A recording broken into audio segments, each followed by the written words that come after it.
Ramsar स्थल की सूची में 11 और आर्द्रभूमि शामिल की गई हैं। अब देश में कितने रामसर स्थल हैं?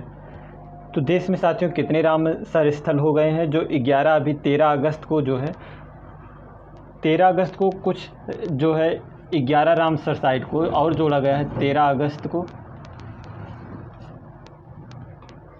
11 नई रामसर साइट को जोड़ा गया है, जिससे कि भारत में अब वर्तमान समय में कितने रामसर स्थल हो गए हैं उनके बारे में बताना है। तो चलिए देखते हैं कितने रामसर स्थल हो गए हैं। तो जो है वर्तमान समय में रामसर स्थल जो है 75 हो गए हैं देश में इतनी टाइम।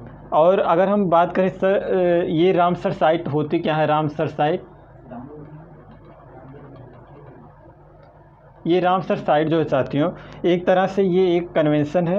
एक जो रामसर स्थल, पहले हम जानते हैं जो आर्द्रभूमियाँ क्या होती हैं। आर्द्रभूमि ऐसी भूमि को कहा जाता है जो दलदली होती हैं, जहाँ पर लगभग 150 से 200 प्रजातियाँ पाई जाती हों,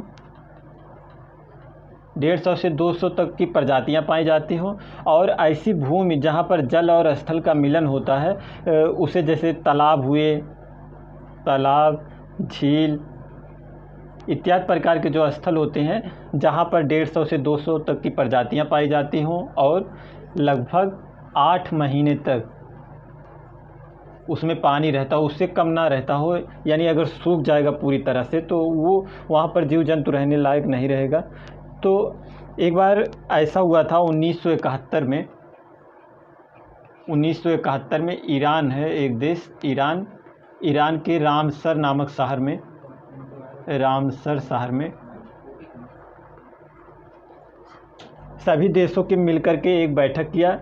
ये जो स्थल होते हैं इनको बचाने के लिए 1971 में ईरान के रामसर में एक सहमति बनी, समिट हुआ। उसमें जो है इन भूमियों को और प्रजातियां जो नष्ट हो जाती हैं उनको बचाने के लिए एक प्रकार की सहमति बनाई गई।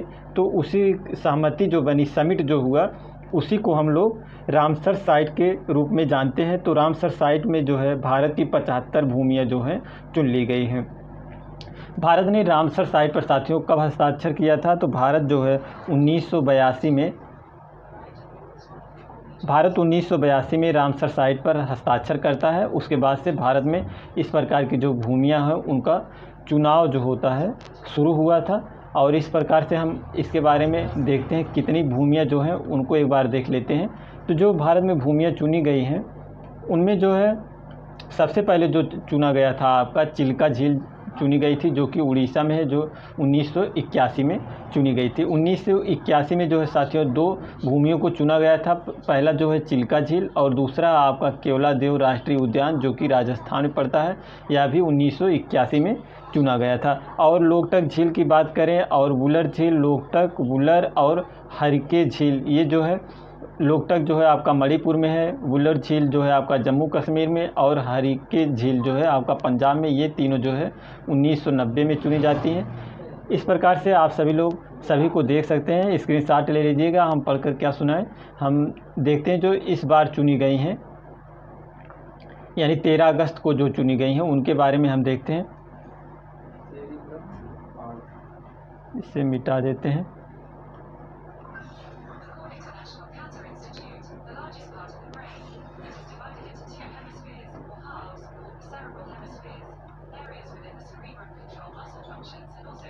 इन सबको आप देखकर स्क्रीनशॉट ले लीजिएगा, पढ़ लीजिएगा। हम देखते हैं जो 11 इस बार जुड़ी हैं उसमें कौन कौन से हैं। ये है आपका टांपरा झील, 13 अगस्त को जुड़ा है। टांपरा झील उड़ीसा में, और हरिकुंड रिजर्व जो है यह भी उड़ीसा में है आपका। और अंशुपा झील जो है उड़ीसा में। उड़ीसा से कितनी भूमियों को चुना गया है? जो 3 भूमियाँ उड़ीसा से चुनी गई हैं। और एक जो है यशवंत नगर, यह आपका यशवंत सागर, यह जो है आपका मध्य प्रदेश से। और तमिलनाडु से जो है आपकी 3 भूमियाँ चुनी गई हैं, 3 नहीं 4 भूमियाँ चुनी गई हैं। और महाराष्ट्र से, मध्य प्रदेश से 1 और महाराष्ट्र से 1 एक एक चुनी गई हैं, और तमिलनाडु से जो है 4 भूमियाँ चुनी गई हैं, उड़ीसा से 3 और जम्मू कश्मीर से जो है 2 भूमियाँ आपकी चुनी गई हैं। टोटल 11 जो भूमियाँ हैं रामसर साइट स्थल में जो दर्ज की गई हैं वह हैं 11। और अगर हम देखें जम्मू कश्मीर से जो कौन कौन सी चुनी गई हैं, तो जम्मू कश्मीर से जो है आपका हाईगम वेटलैंड कंजर्वेशन रिजर्व है और सालबुग वेटलैंड कंजर्वेशन रिजर्व, ये जो 2 हैं आपकी जम्मू कश्मीर से चुनी गई हैं। तो इसी के साथ अगर हम बात करें कि देश में कौन सा राज्य है जहां पर सबसे अधिक भूमियां हैं, आर्द्र भूमियां जो हैं रामसर साइट में दर्ज की गई हैं, तो रामसर साइट में जो चुनी गई भूमियां हैं साथियों, रामसर स्थल के रूप में जो चुनी गई हैं, तो सबसे अधिक जो है, सबसे अधिक की बात करें तो किस राज्य में है सबसे अधिक जो है तमिलनाडु में जो है सबसे अधिक आर्द्र भूमियाँ यानी रामसर साइट जो हैं चुने गए हैं। कितने हैं? वह हैं आपके 14 आर्द्र भूमियाँ जो हैं सबसे अधिक तमिलनाडु में है। अगर हम दूसरे नंबर पर बात करते हैं, दूसरे पर है उत्तर प्रदेश में टोटल कितनी आर्द्र भूमियाँ हैं जो रामसर साइट में चुनी गई हैं, तो वहाँ है 10। ये 11 जो बाद में चुनी गई हैं तमिलनाडु, इससे 4 जो है संख्या बढ़ गई, नहीं तो उसके पहले हम लोग ये जानते थे कि सबसे अधिक आर्द्र भूमियाँ और जो रामसर स्थल हैं सबसे अधिक वह उत्तर प्रदेश में 10 थे, लेकिन अब जो है तमिलनाडु पहले नंबर पर है, सबसे अधिक रामसर साइट वाला राज्य बन गया है तमिलनाडु। और इसी के साथ हम चलते हैं, देखते हैं अगला सवाल क्या है, उसके बारे में जानते हैं। देखते हैं अगला सवाल, Lisbon Triennale Millennium BCP lifetime achievement award किसने जीता है? Lisbon Triennale Millennium award BCP lifetime achievement award साथियों यह किसने जीता है, तो उसके बारे में बात करते हैं। ये एक महिला दिखाई दे रही हैं, इनका नाम है मरीना तबस्सुम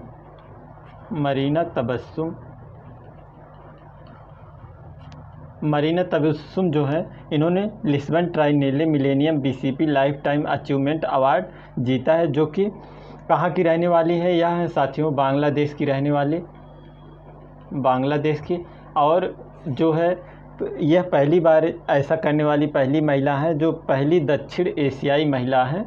नहीं तो दक्षिण एशिया से कोई भी अभी तक ये millennium BCP lifetime achievement award नहीं जीता था। तो ये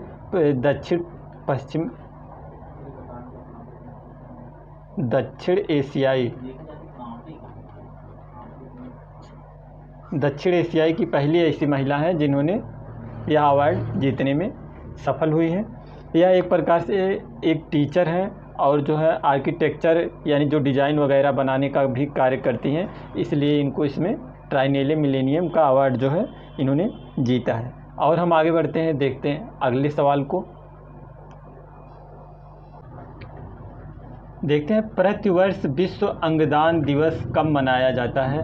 साथियों प्रतिवर्ष जो है विश्व अंगदान दिवस कब मनाया जाता है उसके बारे में, तो कब मनाया जाता है? 15 अगस्त को मनाया जाता है, या आपका 13 अगस्त को मनाया जाता है, या 16 अगस्त को, या 17 अगस्त को कब मनाया जाता है? तो जो अंगदान दिवस है विश्व स्तर पर पूरे विश्व में कब मनाया जाता है, तो यह जो मनाया जाता है आपका 13 अगस्त को, प्रतिवर्ष 13 अगस्त को अंगदान दिवस मनाया जाता है। अगर हम बात करें राष्ट्रीय अंगदान दिवस कब मनाया जाता है, राष्ट्रीय यानी अपने भारत में कब मनाया जाता है? मनाने को तो जैसे विश्व अंगदान जो है उस दिन भी हम लोग मनाते हैं, लेकिन हम लोगों का भी अपना एक अलग है, वो कब मनाया जाता है? तो राष्ट्रीय अंगदान दिवस कब मनाया जाता है भारत का? तो ये जो मनाया जाता है 27 नवंबर को मनाया जाता है भारत में। 27 नवंबर को भारत अपने यहाँ अंगदान दिवस मनाता है। और अगर हम बात करें अंगदान में सबसे ज़्यादा क्या दान किया जाता है, अंगदान में सबसे ज़्यादा अंगदान जो होता है साथियों किडनी का किया जाता है। सबसे ज़्यादा जो है देश में या पूरी दुनिया में जो है सबसे ज़्यादा किस अंग का दान होता है, वह है आपका किडनी। और ये बात तो सब लोग जानते होंगे। अगर हम बात करें जैसे सर्व रक्तग्राही कौन सा होता है, कौन सा ब्लड ग्रुप होता है? सर्व रक्तग्राही।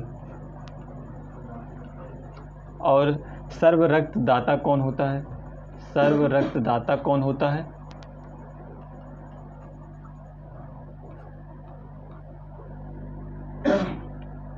अगर हम बात करें जैसे सर्वग्राही यानी जो सभी के रक्त को एब्जॉर्ब कर सकता है यानी ले सकता है, साइड इफ़ेक्ट नहीं करता हो उसे, तो अगर जिसका रक्त ग्रुप हो पॉजिटिव में होगा वही ले सकता है, तो वह है AB पॉजिटिव। और अगर जो है सर्व रक्तदाता की बात करें तो जो सभी को दे सकता है वो है O निगेटिव।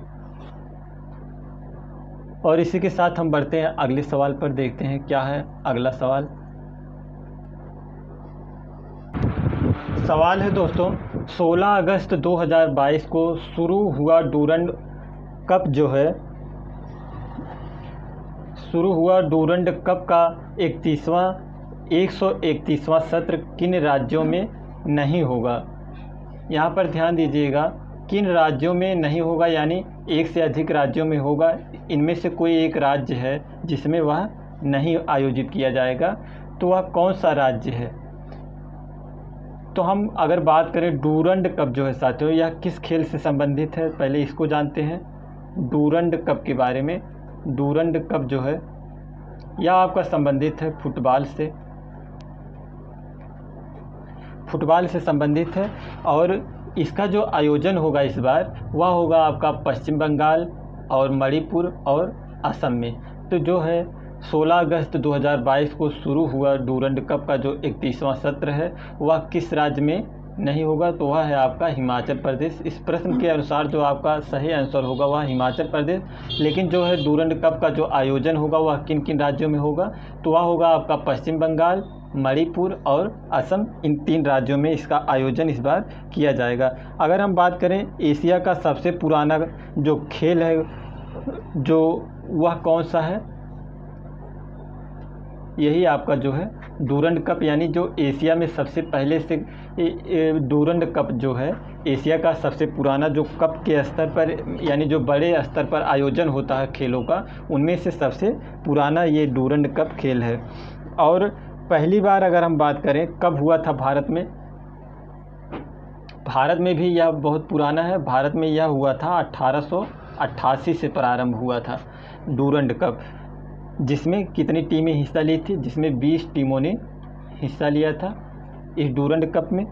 और अगर हम बात करें इंडिया के बेस्ट फुटबॉलर जो कौन है इतनी समय, इंडिया के जो बेस्ट फुटबॉलर हैं,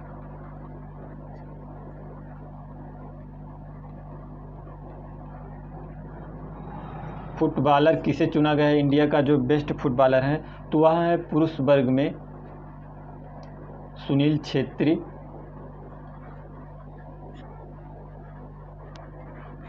और महिला वर्ग में बात करें तो महिला में है मनीषा कल्याण।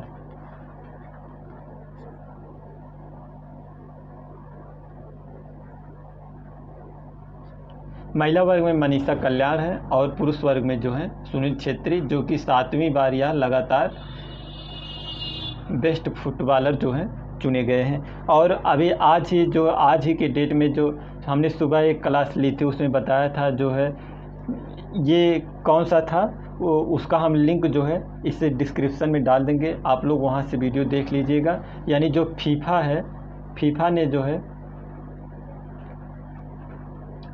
फीफा जो अपने यहाँ का जो फुटबॉल का एसोसिएशन है उसको इस बार जो है भारत में अंडर 17 महिला वर्ल्ड कप होने वाला था उससे बाहर कर दिया है। अब भारत के जो अभी वर्तमान स्थिति जो बनी है उसके अनुसार है जो फीफा ने बाहर कर दिया है, तो फुटबॉल से जुड़े कोई भी खेल जो है भारतीय टीम नहीं खेल सकती है।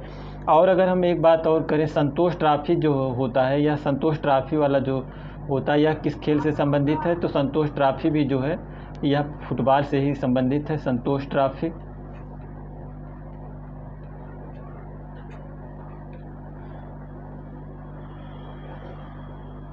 अगर हम संतोष ट्रॉफी की बात करें तो इस बार का जो विजेता कौन सा रहा, संतोष ट्रॉफी का जो खेल हुआ वह 75वां 75 जो नंबर का हुआ है इस बार। अगर विजेता की बात करें तो संतोष ट्रॉफी का विजेता कौन सा राज्य रहा है इस बार 2022 का, तो वह जो है विजेता केरल है। इस बार 2022 का 75वां संतोष ट्रॉफी जो था वह जीता है केरल। और अगर हम उप विजेता की बात करें तो उप विजेता कौन रहा है, उप विजेता जो है आपका पश्चिम बंगाल जो है उप विजेता रहा है इस संतोष ट्रॉफी में। आगे हम देखते हैं अगले सवाल को। देखते हैं सवाल को, Indian film festival of Melbourne 2022 में किस फिल्म को चुना गया है? तो कौन सी फिल्म है जिसे Indian film festival of Melbourne 2022 में चुना गया है? तो ए नंबर आपका है 83, ये मूवी का नाम है, और बी है आपका जलसा, और सी है सरदार उधम, और डी ऑप्शन है आपका द रेपिस्ट। तो इस बार जो चुना गया है मेलबर्न में जो आयोजित हुआ था यह आपका फिल्म फेस्टिवल 2022 का, तो उसमें चुना गया है 83 जो मूवी है आपकी, उसको चुना गया है। सर्वश्रेष्ठ फिल्म का दर्जा जो है इसको मिला है। तो अगर हम बात करें ये जो सर्वश्रेष्ठ फिल्म का दर्जा जो इसे मिला है, इसके बारे में अगर हम विस्तार से देखें तो जो यह फिल्म है किस पर आधारित थी? ये जो 83 फिल्म है, यह जो हमारे जो वर्ल्ड कप हुआ था, क्रिकेट का वर्ल्ड कप हुआ था,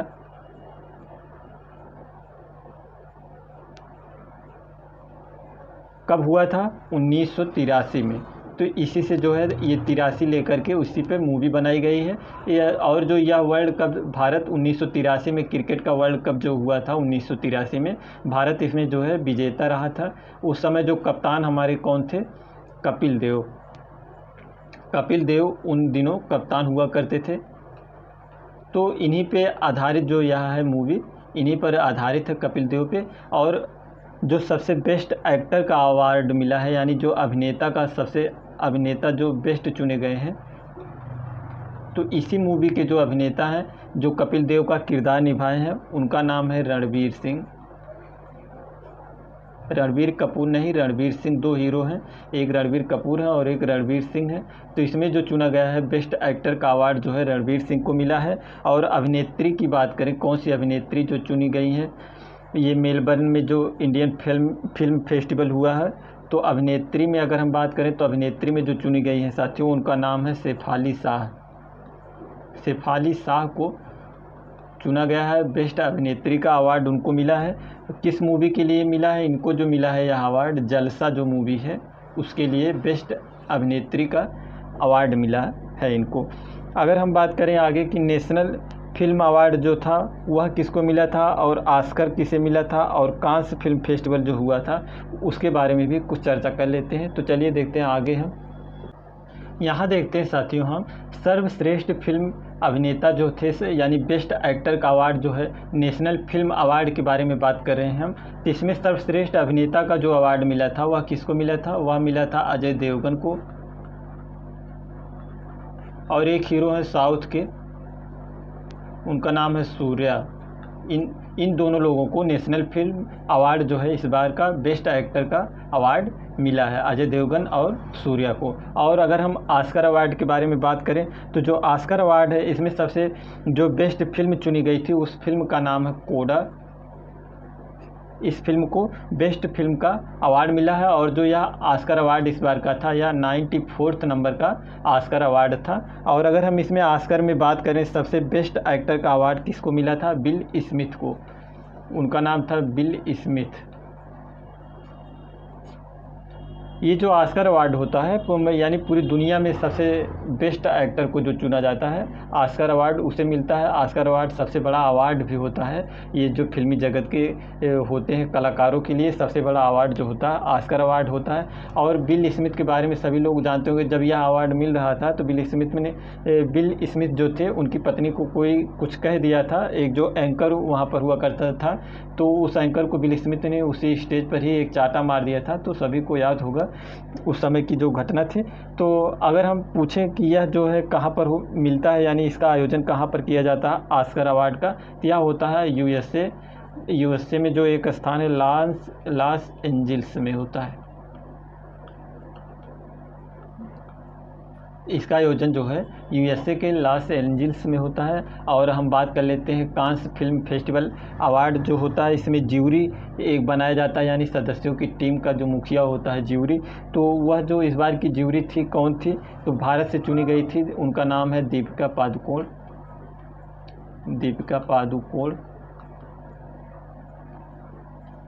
तो दीपिका पादुकोण जो थी ज्यूरी चुनी गई थी। और सम्मानित देश का दर्जा फिल्म कांस फिल्म फेस्टिवल में जो है सम्मानित देश का दर्जा किसको दिया गया है? तो इंडिया को साथियों यह दर्जा मिला है। हम आगे बढ़ते हैं, देखते हैं अगले सवाल को। भारत में 16 अगस्त 2022 को नवरोज उत्सव मनाया गया, यह किस धर्म के द्वारा मनाया जाता है? तो साथियों अगला सवाल जो है आपका, भारत में जो दिया है कि 16 अगस्त 2022 को नवरोज उत्सव मनाया गया, यह किस धर्म से संबंधित है? तो यह किस धर्म से संबंधित है? हिंदू से संबंधित है, या मुस्लिम से, या पारसी से, या जैन से? तो आप लोगों को पता होना चाहिए कि जो नवरोज उत्सव है यह एग्ज़ाम में कई बार पूछा जा चुका है और काफ़ी महत्वपूर्ण हो जाता है नवरोज उत्सव, क्योंकि यह जो है विश्व धरोहर यानी अमूर्त धरोहर की सूची में भी शामिल त्यौहार है। यह एक प्रकार का उत्सव होता है जो मनाया जाता है। तो यह किस धर्म के लोग इसे मनाते हैं? तो यह जो है साथियों पारसी धर्म के द्वारा मनाया जाने वाला उत्सव है, पारसियों के द्वारा जो है यह मनाया जाता है। यह जो अगर हम बात करें नवरोज, ये नवरोज का मतलब जो होता है अपनी भाषा में हम लोग समझें तो नवरोज का मतलब होता है नया दिन। पारसी लोग नए दिन को नवरोज के रूप में जानते हैं। तो नवरोज यानी वो उन सब का जो नया दिन होता है वह होता है 16 अगस्त को। हम लोगों के हिसाब से जो हम लोग जैसे 1 जनवरी को मनाते हैं ना अपना नया साल जो होता है न्यू ईयर, उन सब का जो न्यू ईयर होता है वह 16 अगस्त को होता है। तो इसी दिन जो है नवरोज उत्सव पारसी धर्म के लोग जो हैं मनाते हैं। पारसी धर्म का जो कैलेंडर होता है, पारसियों का जो कैलेंडर है, पारसी धर्म का जो कैलेंडर होता है, कौन सा कैलेंडर वो लोग यूज करते हैं? उन लोगों के कैलेंडर का नाम है शहंशाही कैलेंडर। शहंशाही कैलेंडर। तो पारसी धर्म का जो यानी जो पारसी समाज के लोग होते हैं वो लोग शहंशाही कैलेंडर के अनुसार मानते हैं, इसलिए उन लोगों का जो नया साल होता है, नया दिन होता है, वह 16 अगस्त को मानते हैं। पारसियों की जनसंख्या अगर जैसे हम बात करें, भारत में जो अल्पसंख्यक जो होते हैं, अल्पसंख्यक किन्हें माना जाता है? तो अल्पसंख्यक में कौन कौन से धर्म आते हैं जो अल्पसंख्यक की सूची में भारत में दर्ज हैं? तो अल्पसंख्यक की बात करें साथियों, अल्पसंख्यक, तो अल्पसंख्यक में आने वाले धर्म जो है भारत में कौन कौन से धर्म हैं जो अल्पसंख्यक में आते हैं? तो सबसे सीधा सवाल अल्पसंख्यक को अगर पूछता है कि कौन कौन से धर्म जो हैं जिन्हें अल्पसंख्यक की सूची में रखा गया है भारत में, तो भारत में जो हिंदू धर्म है, हिंदू धर्म को छोड़ करके जितने भी सभी धर्म हैं, जैसे मुस्लिम हुए, पारसी हुए, सिख, यानी जिनकी जनसंख्या जो है 50% से कम है किसी भी देश की आबादी में, उन्हें अल्पसंख्यक माना जाता है। उस तरह से देखा जाए तो कम नहीं है मुस्लिम भी जो है, लेकिन हिंदू जो है, हिंदू की अपेक्षा हिंदू जो है लगभग 70% तक जनसंख्या जो है पूरे देश में हिंदुओं की है। तो सबसे बाहुल्य मात्रा में जो पाए जाते हैं हिंदू हैं, और हिंदू को छोड़कर सभी जितने धर्म लगभग हैं भारत में, सभी जो हैं अल्पसंख्यक की सूची में रखे जाते हैं। जैन भी इसी में आते हैं, इनको अभी जल्द ही जोड़ा गया है जैनों को। तो ये सब जो हैं अल्पसंख्यक की सूची में आने वाले समाज के लोग हैं। और जो ये पारसी लोग हैं, पारसी लोगों की जो जनसंख्या है इतनी समय घटती जा रही है, क्योंकि इनकी जो फर्टाइल क्षमता है इन लोगों के पास उतनी ज़्यादा नहीं है, यानी प्रजनन नहीं कर पा रहे हैं, इनकी प्रजनन क्षमता जो है घट गई है पारसी समाज के लोगों की। तो इनको जो प्रजनन इनको बढ़ाने के लिए, यानी ये अपनी समाज, अपने धर्म की जनसंख्या को बढ़ाने के लिए सरकार के द्वारा एक योजना भी चलाई जा रही है जिसका नाम है जियो पारसी योजना। जियो पारसी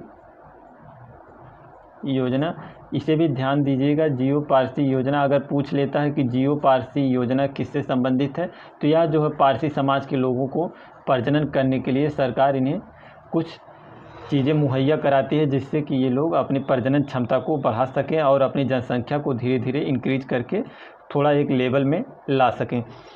और जो अगर हम नवरोज त्यौहार के बारे में बात करें साथियों, इसको जो है विश्व धरोहर यानी अमूर्त धरोहर की सूची में चुना गया है। कब चुना गया था?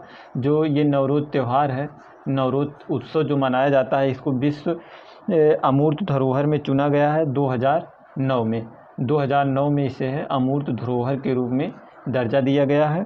और अगर हम बात करें हाल फिलहाल में सबसे ज़्यादा यानी कितनी अमूर्त धरोहर में जो चुनी गई, यहाँ हमारे यहाँ के जो उत्सव या कोई भी स्थान है, जो त्यौहार मनाए जाते हैं अमूर्त धरोहर के रूप में, कितने त्योहारों को चुना गया है, तो जो 14 त्यौहार हैं, 14 को अमूर्त धरोहर का दर्जा मिला है। तो हाल फिलहाल में जो सबसे ज़्यादा 14वें नंबर पर चुना गया है वह कौन है?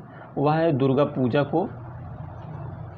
दुर्गा पूजा जो भारत में मनाया जाता है हिंदुओं के द्वारा, तो इसको भी अमूर्त धरोहर में रखा गया है। सबसे नया जो है यह दुर्गा पूजा को चुना गया है, यानी 14वें नंबर पर जो है अभी हाल फिलहाल में दुर्गा पूजा को अगली साल यानी 2021 में चुना गया था। तो उम्मीद करते हैं साथियों नवरोज उत्सव के बारे में आप सभी लोग अच्छे से समझे होंगे। और हम इसी के साथ बढ़ते हैं आगे, देखते हैं अगला सवाल क्या है।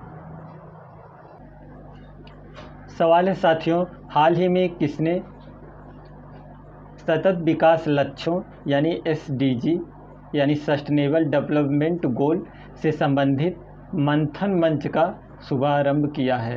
तो ये सबसे इम्पोर्टेंट क्वेश्चन है कि मंथन मंच जो है इसका शुभारंभ किसने किया है। सतत लक्ष्यों को प्राप्त करने के लिए ये जो है एक मंथन मंच का आयोजन किया गया है, शुरुआत की गई है। तो इसको किसने किया है? क्या इसरो ने इसको शुरुआत की है, या DRDO, या नीति आयोग, या प्रधान वैज्ञानिक सलाहकार ने? इसमें से किसने किया है उसको बताना है। तो इसमें से जो ऐसा करने वाले जो हैं हमारे जो प्रधान वैज्ञानिक सलाहकार हैं, उन्होंने इसका शुभारंभ किया है। किसका शुभारंभ किया है? मंथन मंच का। मंथन मंच का शुभारंभ प्रधान वैज्ञानिक सलाहकार के द्वारा किया गया है। ये जो मंथन है इसमें करना क्या है साथियों, इसमें जैसे नवाचार जो लाना है, इनोवेशन को बढ़ावा देना और विज्ञान तथा तकनीकी को बढ़ावा करना इत्यादि चीज़ें जो हैं इसमें शामिल हैं। और जो यानी एक सतत यानी लगातार चलने वाली प्रक्रियाओं के तहत जो है नवाचार, विज्ञान और तकनीक को जो बढ़ावा देना है उसको पूरा करने के लिए जो हमारे प्रधान वैज्ञानिक सलाहकार हैं उन्होंने मंथन मंच का शुभारंभ किया है। अगर हम बात करें हमारे जो SDG लक्ष्य हैं, हमारे जो गोल हैं SDG यानी सस्टेनेबल डेवलपमेंट गोल जो है हमारे, वह उसका लक्ष्य जो है कब से कब तक का रखा गया है? तो 2015 में हमारा लक्ष्य रखा गया था SDG का, सस्टेनेबल डेवलपमेंट का, और यह कब तक इसका कार्यकाल है? 2030 तक का चलेगा। हमें जो लक्ष्य रखा है उस लक्ष्य को पूरा करना है 2015 से 2030 तक के लिए। और हम बात करें जो हमारे प्रमुख वैज्ञानिक सलाहकार वर्तमान समय में कौन हैं, तो पहले जो थे, इसके पहले जो थे उनका क्या नाम था, उनको सभी लोग जानते होंगे। वो इन समय अब उनका बदली हो गया, यानी वो रिटायर हो गए। उनका नाम क्या था? विजय राघवन। विजय राघवन के बारे में सभी लोग जानते होंगे। विजय राघवन जी का रिटायरमेंट हो गया। अब जो वर्तमान समय में बनाए गए हैं हमारे नए जो हैं प्रधान वैज्ञानिक सलाहकार जो हैं, वह इस समय जो है साथियों उनका नाम है अजय कुमार सूद। अजय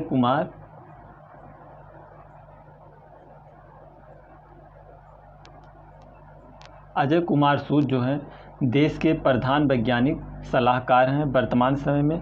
और हम कुछ इम्पॉर्टेंट बातों की भी चर्चा कर लेते हैं। जैसे अगर हम कहें इसरो की स्थापना कब हुई थी साथियों, इसरो का जो स्थापना हमारा स्पेस जो लॉन्च करने वाला इसरो है हमारा, स्पेस में जो सैटेलाइट वगैरह सब लॉन्च करता है, उसके बारे में तो बात करते हैं। इसरो की जो स्थापना हुई थी 15 अगस्त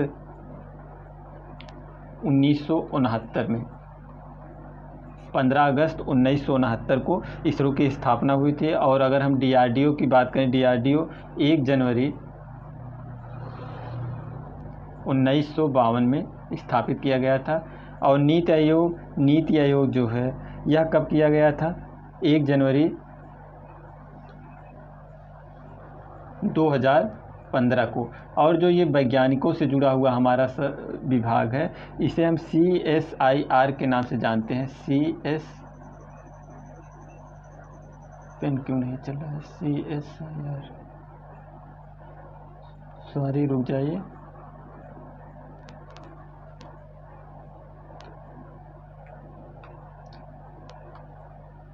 CSIR, इसकी स्थापना कब की गई थी? जो ये वैज्ञानिकों से जुड़ा हुआ हमारा विभाग है, CSIR की स्थापना जो है साथियों, यह 1942 में की गई थी। CSIR की स्थापना 1942 में। तो हमने जाना इसरो की स्थापना 15 अगस्त 1969, DRDO का 1 जनवरी 1952 और नीति आयोग का 1 जनवरी 2015 में स्थापना किया गया था। और अगर इनके मुख्यालय की बात कर लें, इनके मुख्यालय कहाँ कहाँ पर हैं? मुख्यालय की बात करें तो जो हमारा इसरो है, इसका मुख्यालय जो है कहाँ पर है? वह है बेंगलुरु में, यानी जिसे हम बंगलौर पहले जानते थे, बेंगलुरु में है।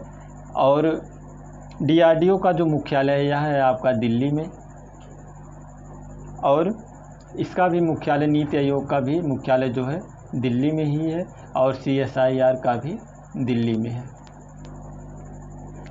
और इससे कुछ जुड़ी बातें अगर हम देखें, इनके जो मुख्य हैं अध्यक्ष कौन है वर्तमान समय में, उसके बारे में, तो जो इस समय इसरो के अध्यक्ष हैं वर्तमान समय में, पहले जो K शिवन थे वो रिटायर हो गए। K शिवन की जगह पर कौन आए हैं? K शिवन जो थे साथियों ये रिटायर हो गए। उनकी जगह पर नए जो हमारे अध्यक्ष आए हैं इसरो के, हेड जो हैं, उनका नाम है सोमनाथ। सोमनाथ जो है वर्तमान में हेड हैं इसरो के। और जो है DRDO की बात करें तो DRDO के जो हेड हैं वह कौन है? सतीश रेड्डी। आगे जो है साथियों, ये ग्रुप D और UP पेट का जो एग्ज़ाम है, उन सब में इन सब चीज़ों, छोटी छोटी चीज़ों को पूछा जा सकता है, इसलिए हमने इन सब चीज़ों की चर्चा कर दी है, तो इसे भी याद रखिएगा। और हम सतीश रेड्डी हैं DRDO के अध्यक्ष। और अगर हम बात करें नीति आयोग के जो होते हैं अध्यक्ष होते हैं, वह तो प्रधानमंत्री होते हैं। लेकिन अगर हम नीति आयोग के उपाध्यक्ष की बात करें तो उपाध्यक्ष कौन है इस समय? जो है उनका नाम है सुमन बेरी। सुमन बेरी जो हैं उपाध्यक्ष हैं। और CEO की बात करें, अगर हम नीति आयोग के CEO यानी चीफ, जो उसके मुख्य कार्यकारी अधिकारी हैं, उनका क्या नाम है? उनका नाम है परमेश्वरम अय्यर। परमेश्वरम